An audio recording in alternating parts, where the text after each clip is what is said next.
except for the time zone differences. But if we can get our students together with the speakers of other languages, as in many of our cases we've done studies and it worked ever so well, why are there not more students around?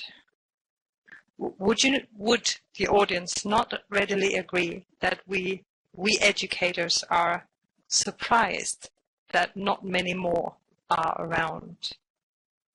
Would you agree with that? Can I jump in on that? Yes, please. Well, I'm not sure that's true, because it depends on how you define a student.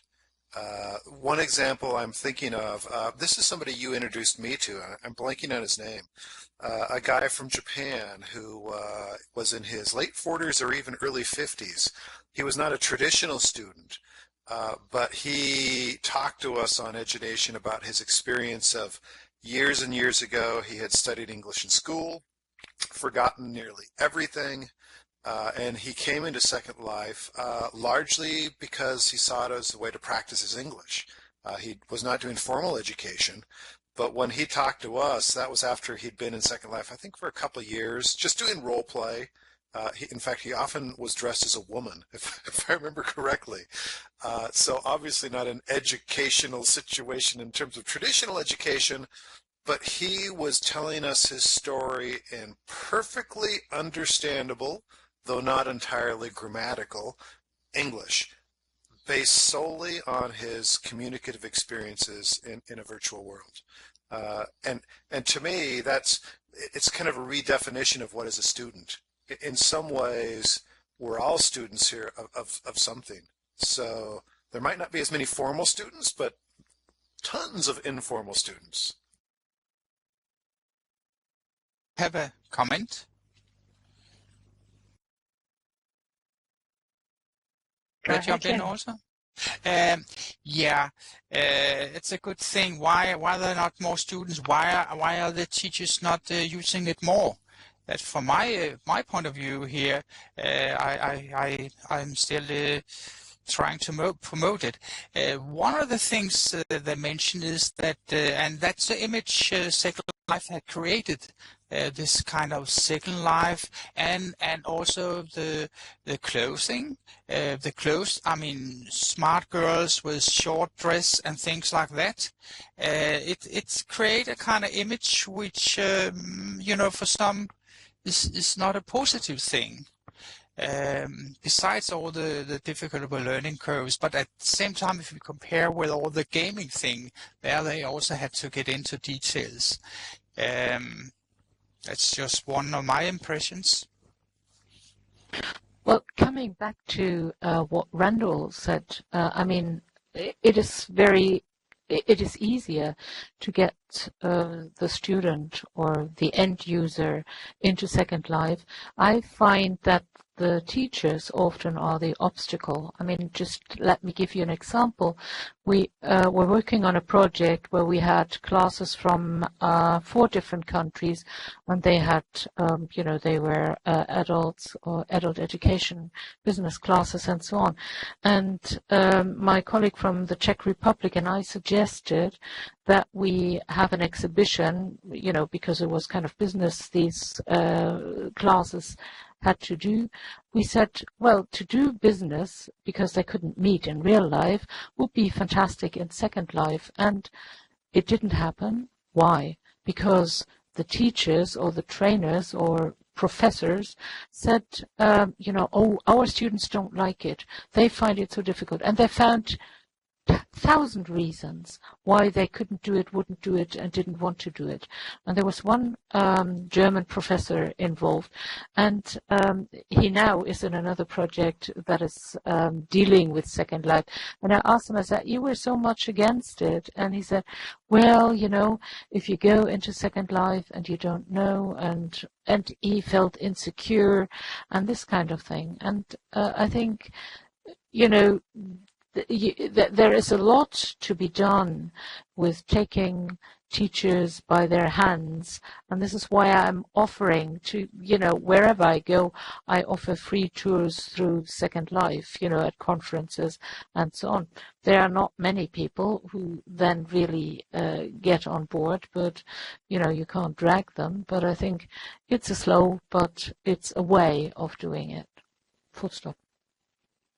Let me jump back in there with a couple things. First, James had a question earlier about, which is one of the classic issues, does input later translate or transfer to output?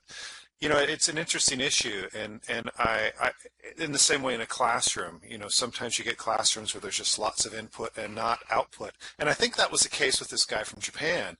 The traditional Japanese classroom gave them lots of input from, somebody else said, the sage onto the stage, and they just listened and wrote and that sort of thing.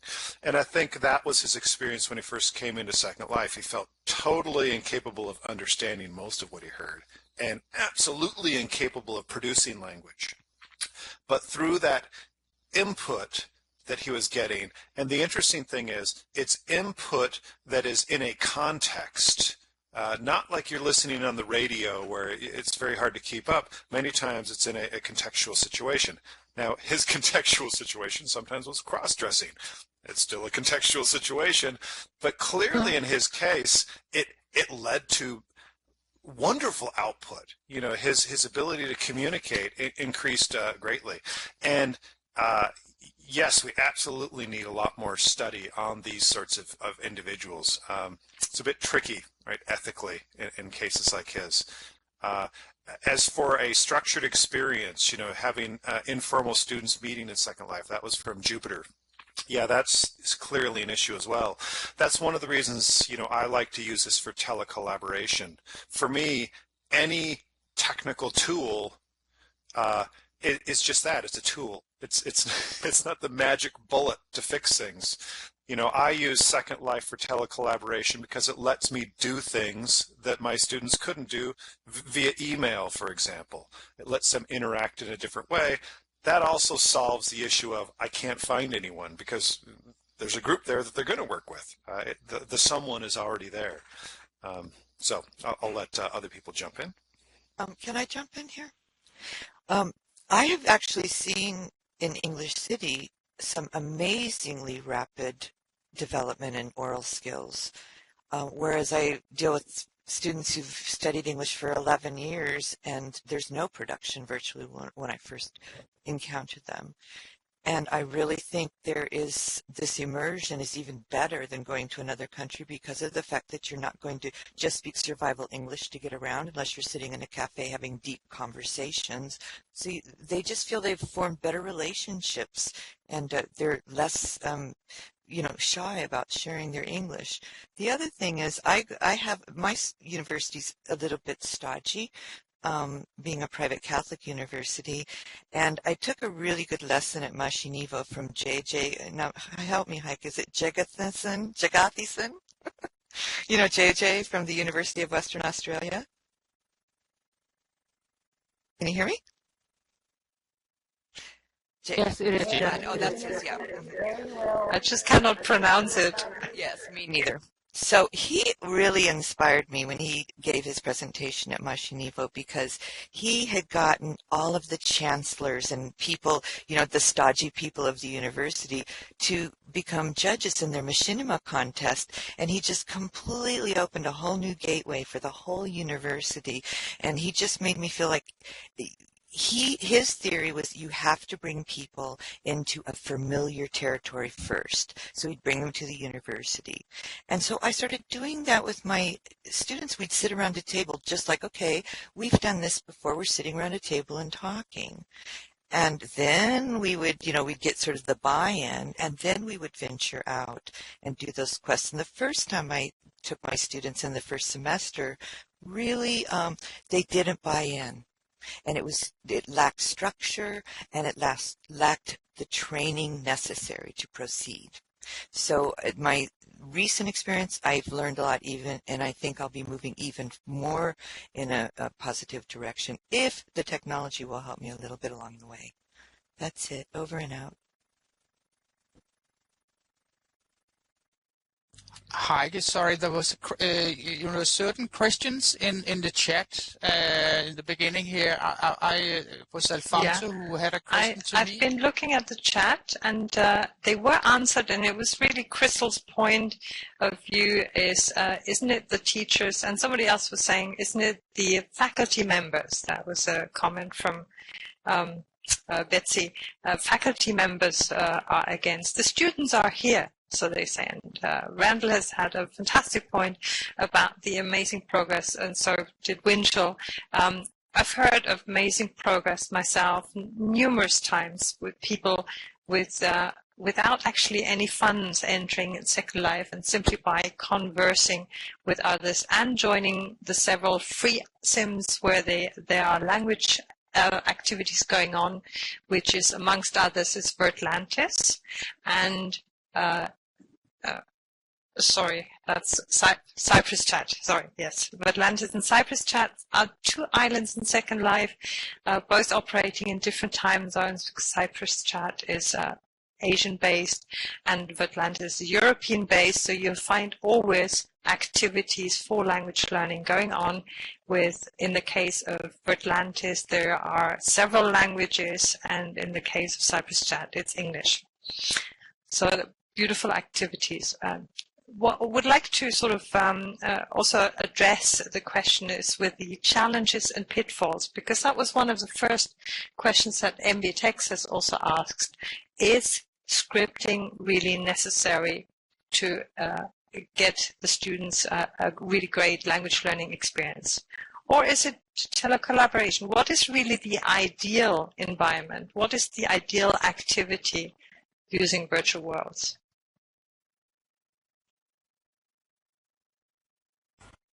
Maybe I'll jump in. Is scripting necessary? Well, I can take a really, really basic script and do changes to it, but I could not write a script from scratch if my virtual life depended on it. But there are plenty of sources of scripts out there for most of the things you'd probably want to do, and educators seem to be very willing to share scripts as well. So for me, again, it's not necessarily about the tools, although I'm a total tool nerd geek, but it's about the pedagogy that you surround these activities with. So people who are newer, there's lots of resources, like EduNation, for example, out there where there are tools there. So no one should feel they need to start from scratch.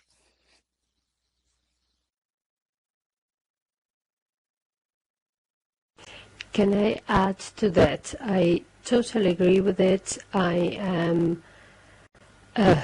can't script. I am not a great builder. I was actually very happy for my first course to collaborate with a great woman, who Misi Ferraris, Carmela Dell'Area, in real life, and she's a teacher of Italian, and she did all the scripts and all the building for my group, and I was petrified at having to do it on my own for my second course, but I managed to do most of it. I built very, very simple, very, very, very simple things and made them as realistic looking as I could. I was helped by the people in the island that, with the Italians that were so nice and helpful with my students. And what is the best task or activity to use in Second Life? Well, I know what was best for my students and for my course, but I think it really depends on the people who do that, what they like best and what they find most helpful when they learn themselves. I think in Second Life the great benefits are when you teach a language that you have all the senses like writing, reading and listening, and you can't provide that in a real-life classroom to such an extent. At least I noticed that as a learner of Italian. I learned with Luisa Panicchi, I learned Italian in Second Life, and it was quite interesting what you mentioned, Sue, because I had two different teachers, two different Italian teachers, and one was, very active, very creative, and created this and that, and the other one just didn't have the skills to do it and didn't do it. But we still learned a lot, and she used, everything, like, for example, teaching to fly, teaching to walk, that we just did the things and repeated and discussed that even at a very, very low level, and having everything in written form and looking it up, and so that was a very, very interesting experience. To cut a long story short, I don't think you have to know anything about scripting. It's good if you can do all these things, but not necessarily to get along and to facilitate teaching in Second Life and learning.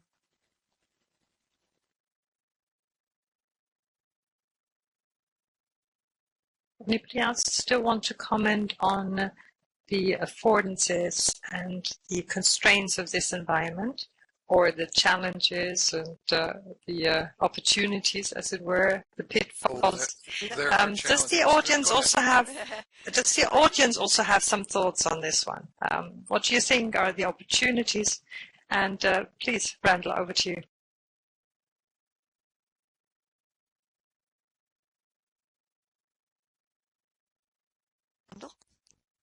Oh, okay. Right. Well, are there challenges? Yes, of course. I mean, everybody's had some of the wonderful crashes. I don't have nearly the ruthing issue that I used to.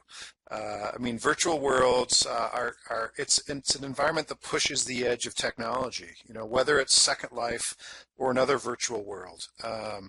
And I like Second Life. There's some new ones that are being developed that are also very interesting, like Cloud Party, for example. But I like Second Life for its flexibility.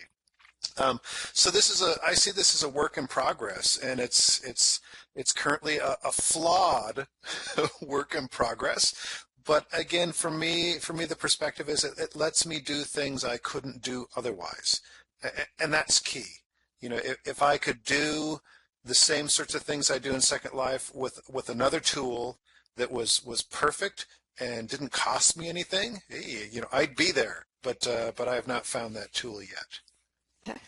Okay, I have one thing to say. We always have sound problems. I mean, it's one of the things that students, it takes them a long time to catch on to when their sound is working or why it isn't working. And then you have the Mac platform and the PC platform. So inevitably you do troubleshooting at the beginning of most activities or courses. And then another discussion that came up in our conversation class was those students who'd been learning in 2D learning environments and in 3D learning environments. And when they compared the two, they said that they really thought like Skype learning was okay, but they found they became bored after a few times. And they said they've never become bored in Second Life ever. It's totally challenging. So that's just my experience. Yeah, if I could make a comment there, I agree very much with what you're saying about the comparison between virtual teaching, virtual environment for language teaching compared with the webinars, Skype, Hangouts, and so on, because you become much more free in the conversation, and the great possibilities you can do with objects in a virtual environment compared with a webinar or Skype. But the problem is, the steep learning curve and all the practical things. I mean, the Skype conversation is very fast. The Hangout is very fast to create. But I mean, it must be introduced more in teachers' education and around different places. And just one more thing, the question has been, excuse me, but one thing, the question is, do we forget after a while we're in a 3D environment? Because can the brain really distinguish? It kind of reminds me of reality TV when they say the cameras seem to disappear after a while and people eventually become themselves. And some of the work they're doing with PTSD and veterans of war is kind of showing us that the brain can really have a real experience and even forget. So this could compare very closely to an immersive environment in another country, going to another country. Well, to give you an example about how it can be immersive, I catch myself still sometimes when I'm looking on the internet, holding down Alt and clicking on a picture to try and rotate my camera to see behind the picture. Before I realize, well, wait a minute, no, I'm not in a virtual world. I can't do that. I wanted, yes, Randall, and then Winchell, what you said is really what I wanted to say. It was like a transmission of, I mean, you thought the same thing at the same time. You know what Randall said, it happens to me all the time, you know. And then that's the difference. With Skype, I work a lot with my students and also with groups studying. But the thing is that you can feel the immersion in Second Life. It's really incredible because it's different. You can see now we are from so far apart, I mean geographically. But here we feel we are together. And that's the great thing in Second Life. And that's what we should really, it's really incredible, the sensation. And what you said is just what happens to me all the time. Could I make a thing there? You know, at the moment, a great machinist, Dragster, he is at the moment making a new series where he's going to, he's interviewing people about real life and how they use the virtual world Second Life. He makes some very interesting documentaries about how to prove that this virtual environment is really something useful and it's used in a professional way. It's not just for fun or things like that. They're very great. Okay. I'm so sorry to have to sort of ask for your final statement.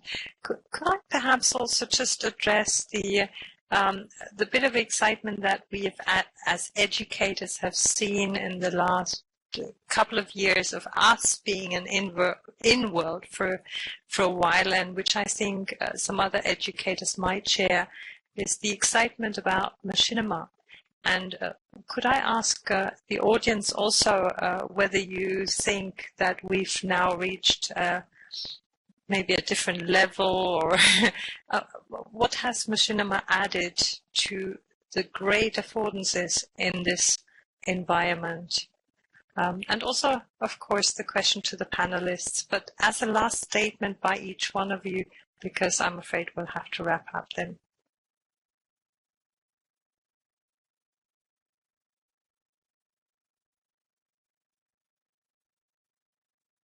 Yeah, please, Sue, feel free to say. Just a very short point. I mean, this was a very, very interesting discussion, but I just need to throw some cold water on it, because there is one thing that I have experienced and I'm still experiencing, and I think it's going to go on for a few years in Ireland, at least. As we all know, most of our countries are going through a very bad recession, and I have problems using technology. My students do not have good enough computers to enter Second Life.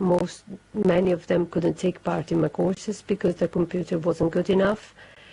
I had to get them a mouse or headset because they didn't have money to get them. So I think we have to keep that in mind. Second Life needs a good graphic card, to say the least, and a powerful enough computer and a good line, and not all of our students have that. So I think, it's something to keep in mind.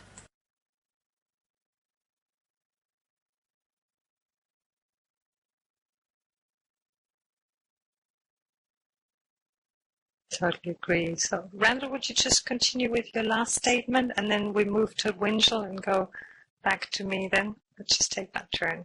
Well, I don't remember what my last statement was, but I do see very interesting possibilities with machinima.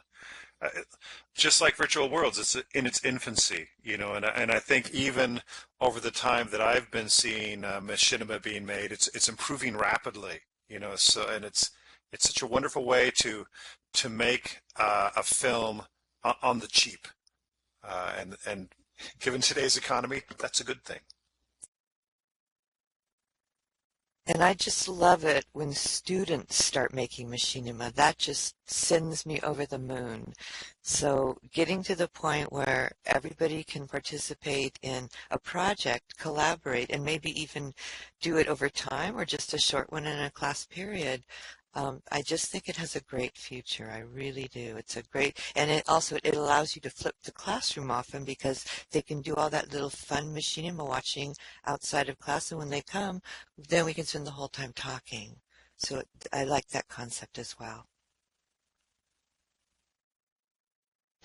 Well, I think I have, even, sorry, yes, creating the machinima with the students, that they participate and learn their roles and then have the possibility to reflect what they produced afterwards, I think is really very valuable. And again, this can be taken out of the virtual world classroom and to be shown. And what Sue mentioned, I mean, people who are not able to get into Second Life but are have the chance to see machinima to enhance their learning process in the real life classroom. I think this is a real add-on. Sorry, over to you, Jens. yes, I mean, most have been said before, but I want to stress the thing that it's now the possibilities for the students to make small films about how to do things, how to do things with their games, because the gaming thing is so important for them. Some demonstration of things, so it's like giving a tool to the people so they can express themselves in a new way, which I think is the future. Well, if I could just do the closing statement, a really interesting announcement that I have to make, which I will be addressing on Friday at 7 a.m.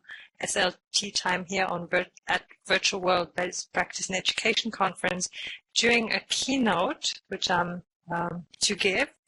And during the keynotes, I will announce that some European funding has been awarded for a project to develop the topic machinima to the point of developing a teacher training course to train language educators on how to create machinima, to include a variety of machinima, testing them out on a variety of target groups with a variety of languages and a variety of skills.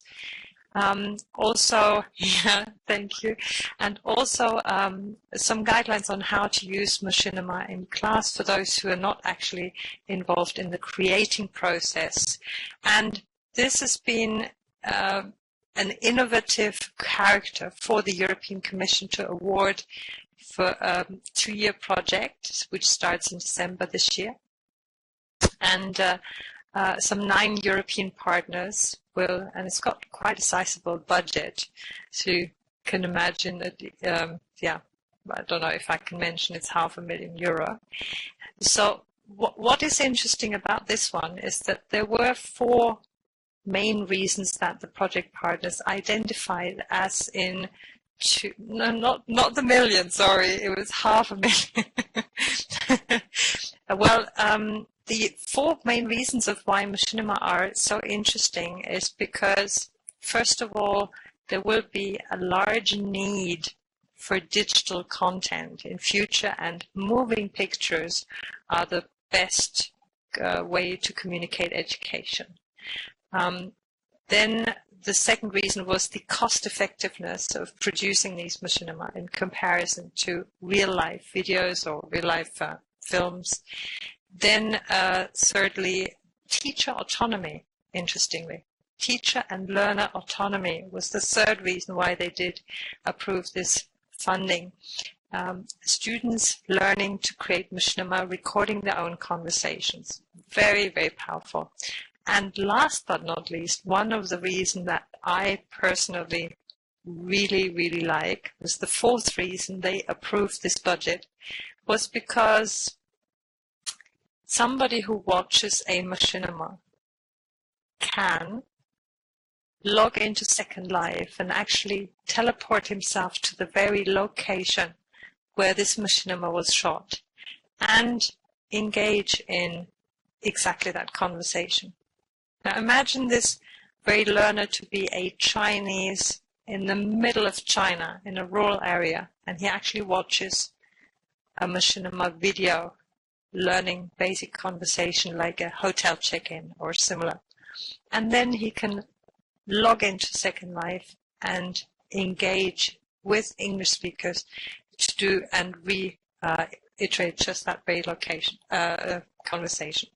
So that thought of a live video concept, which I call it a live video concept, is a very powerful way of communicating our expertise as educators here in Second Life with the years that we've been acquiring these skills to work this environment. And now we can actually take it to the outside to encourage learners to join these virtual worlds. More about this on Friday. And I am very grateful to the panel to be here at this, for some of us, ungodly hours. It's 3 o'clock in the morning in Europe, in Brussels. Jens is in Europe and Letty also. So thank you very, very much. Sorry, Sunacht is in Ireland, so it's 2 o'clock in the morning. Thank you very much for all of you to take this time. Particularly happy about the audience that you were here and listened to us. And we would love to continue this discussion, if you could, at the end of September during Languages Annual Symposium, which is a conference dedicated for language educators only, for language learning. 3 days in Second Life, nothing but language learning. And you'll get to know the many tools like the holodeck's been described, the machinima making, the role play, emoting, all of that was mentioned today on the announcement. Thank you very, very much, everyone. Have I just overlooked a question? If so, please feel free to ask that question in text chat. We as panelists will stay on a bit to try and answer that for you, but in text, if that's okay. Because we're stopping the recording now. And I thank you very, very much, everyone. And wish you a good continuation of the conference.